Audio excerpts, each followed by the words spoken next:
வாங்க மேடம் என்ன சொல்லுங்க எல்லாமே இது எடுங்க மன்னிப்பா இருக்க மன்னிப்பா முன்னூறுக்கு பாருங்க முன்னூறுக்கு பாத்தீங்களா ஆன்மீக உறுதிமொழி எடுங்க ஆன்மீக உறுதிமொழி அப்படின்னு போட்டு ஒரு அறிக்கை இருக்கும்.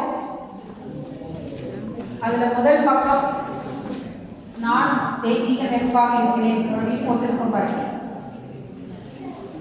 தெய்வீக நெருப்பு படிக்கும் பொழுது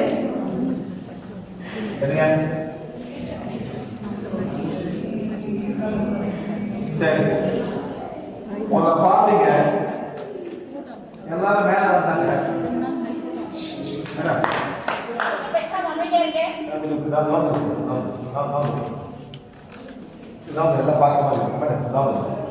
எல்லாம் வந்தீங்க மேல தலைவலியோட ஒரு சின்ன காடு காமிச்சேன் அம்மாலே மேடம் ஒரு காடு காமிச்சேன்னா அந்த கோட்டம் போச்சு தலைவலி போயிடுச்சு ரைட்டா. அது வந்து ரெண்டாவது பேஜ் நானே தான் ஆன்மீக உறுதிமொழியில இரண்டாவது பக்கம் இருக்கா நான் நான் போட்டு உறுதிமொழி இருக்கும். அதான் நான் அது சிங்கிளா வச்சுக்கோங்க.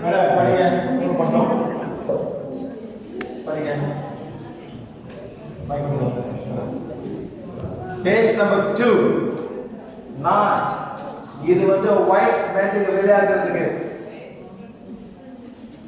வெண் மந்திரம் உங்களை யாரோ கண்ட்ரோல் பண்ண பார்க்கறாங்க. உங்களை யாரோ கண்ட்ரோல் பண்ண பார்க்கறாங்க. அது வரும்போது இங்க வரும் இல்லாட்டி இங்க வரும்.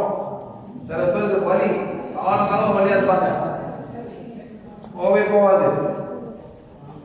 நிஜமா நீங்க செய்யற வேலை இருக்கும் நீங்க தியானம் பண்ணணும் நீங்க ஏதோ ஒரு பிராக்டிஸ் பண்றீங்க அந்த மாதிரி வரும்போது தான் வரும் இங்க வரும் நேரம் இங்கிட்டு வரும். அதான் வெண் மந்திரம் ஒயிட் மேஜ். இது படிச்சாலே அது போயிடும். அப்படி போயிட்டுனா இங்க கூப்பிடுங்க.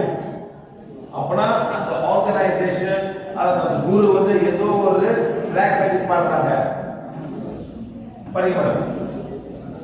நான் படிக்கிற கூடவே சேர்த்து என்ன படிக்க சொல்லலாம். நான் இந்த உடல் அல்ல நான் இந்த உடல் அல்ல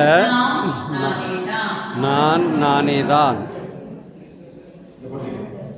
நான் இந்த தவறான உணர்வுகள் அல்ல நான் இந்த தவறான உணர்வுகள் இல்லை நான் நானேதான். நான் இந்த தவறான எண்ணங்கள் அல்ல நான் இந்த தவறான எண்ணங்கள் அல்ல நான் நானேதான்.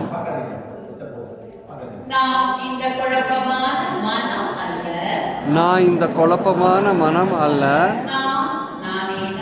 நான் நானேதான். நான் ஒரு ஆன்மா நான் ஒரு ஆன்மா. என் உடல் என் ஆன்மாவின் ஆலயமாக இருக்கிறது. நான் தெய்வீக சுடர். நான் இறைவனின் படைப்பு.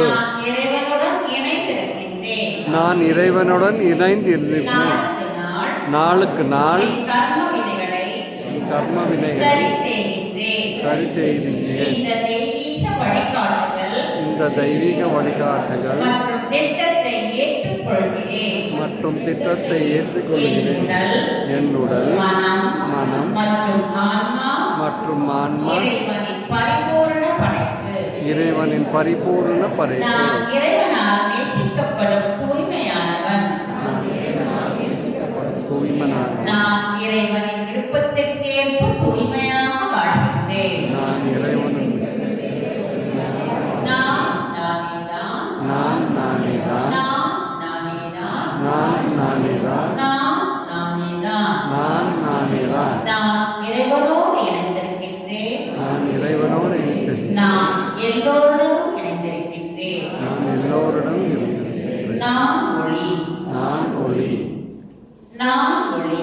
நான் ஒளி. பிரகாசிக்கும் ஒளி. பிரகாசிக்கும் ஒளி. குணப்படுத்தும் ஒளி. குணப்படுத்தும் ஒளி. தெய்வீக கதிர் வீசும் ஒளி. தெய்வீக வீசும் ஒளி. இறைவன் எனது இருளை அகற்றி இறைவன் என்னுடைய அதனை ஒளியாக மாற்றிவிட்டார். அவரின் மொழியாக மாற்றி இன்று நான்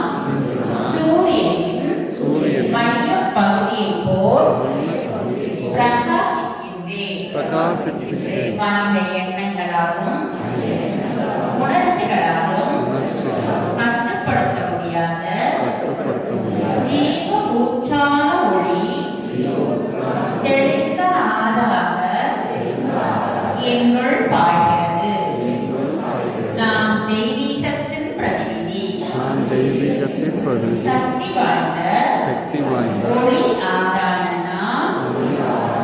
என்னை சூழ்ந்துள்ள தீயிருளை விழுங்கிவிட்டேன். நான் ஒளி, நான் ஒளி, நான் ஒளி, நான் ஒளியில் வாழ்கிறேன். நான் ஒளியில் வாழ்கிறேன். நான் ஒளியில் வாழ்கிறேன். நான் ஒளியின் முழு பரிணாமம்.